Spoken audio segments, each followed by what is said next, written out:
Hello student, মই আজি দুটা ফুলৰ বিষয়ে কম। এটাটো হ'ল মুক্ত জননাংগী ফুল আৰু এটাটো হ'ল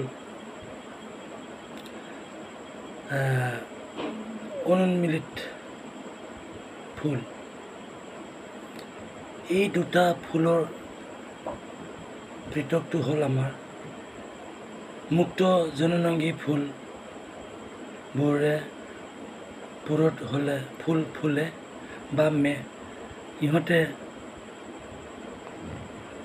ফুলটো ফুলে আৰু জননাংগ যেনে পৰাগধানী আৰু গৰ্ভমুণ্ড ফুলৰ বাহিৰলৈ ওলাই আহে।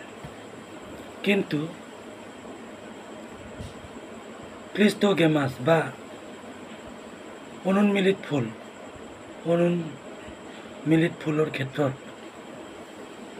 ফুল কেতিয়াও মেল নাখায় বা এইবোৰ ফুলে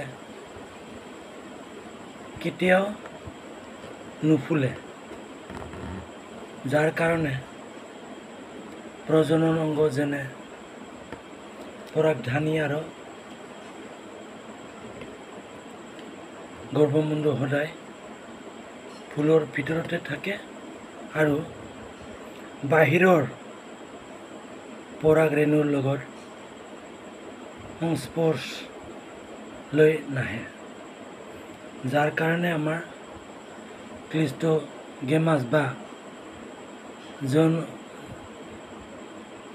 অনুমিলিত ফুলত কেতিয়াও ইটোৰ পৰাগযোগ বা ক্ৰছ পলিনেশ্যন হ'ব নোৱাৰে।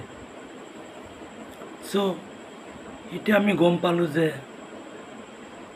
মুক্ত জননাংগী ফুলৰ সদায় কি হয়, ইটোৰ পৰাগযোগ হয় আৰু অনুন্মিলিত ফুলৰ ক্ষেত্ৰত ইটোৰ পৰাগযোগ নহয়, কাৰণ ইহঁতে কেতিয়াও মেল নাখায়।